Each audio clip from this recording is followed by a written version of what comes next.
Elton John has been left distressed after losing sight in his right eye, which has impacted his creativity and left him unable to read. Elton recently revealed a severe eye infection left him with limited vision in one eye. Asked about the infection, Elton said last week, "What's happened with my eye has been very distressing. Because I'm used to getting up in the morning, looking at all the newspapers, looking at the charts, looking at everything, how the world is doing creatively. And I've lost that for the time being. It's been 7 weeks since I've been able to see any of this. But the prospect is good. I had a hell of a time with this right eye. It's a hell of a bug that got into it. And sometimes I feel forlorn. But most of the time I feel grateful that I've still got it. And I just have to be patient. And I've had so much support. So I'm always optimistic.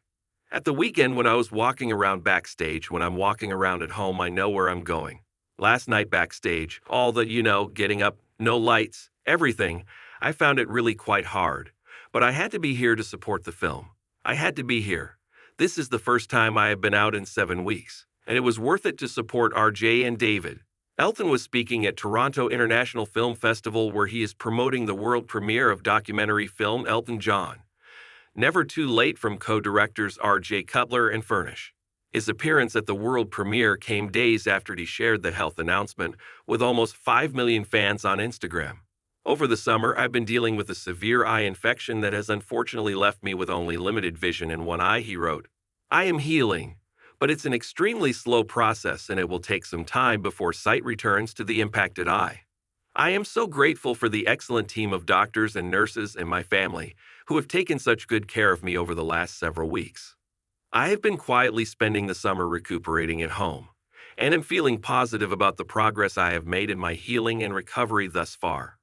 The film is billed as a portrait of the singer as he looks back on his life and forward to a climactic farewell show at Los Angeles Dodger Stadium. Elton admitted he struggled to watch the documentary because of his eye, explaining, I couldn't really see it because of my eye, but I sensed it. I'd seen it before. I don't know, seeing it with an audience is far more emotional than just seeing it with a bunch of people. I got more out of it than I did when I saw it the first time. And it hit harder, and I really enjoyed it. The first time I squirmed a bit because I don't like seeing myself on stage very much or on film. But I enjoyed it. I enjoyed everything about it. He went on.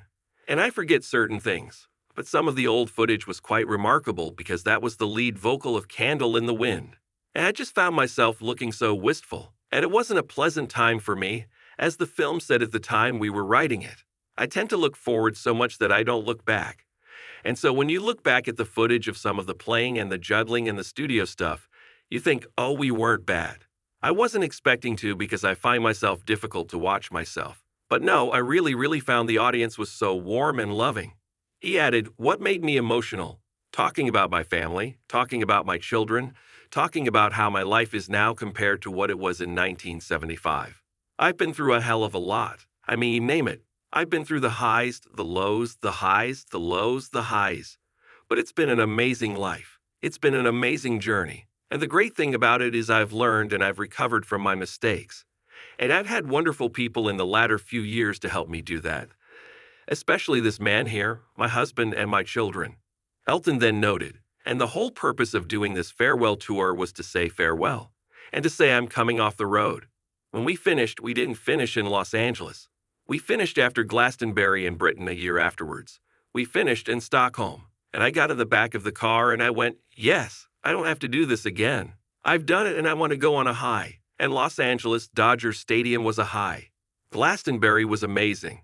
I was proud of the way I told the band at the film how proud I was of the way they played. They played amazingly throughout the whole tour, and we ended on a high, and that's what I wanted to do. Elton has enjoyed huge success for 50 years himself, but asked about more recent phenomenon Taylor Swift, he said she is the biggest music star since the Beatles.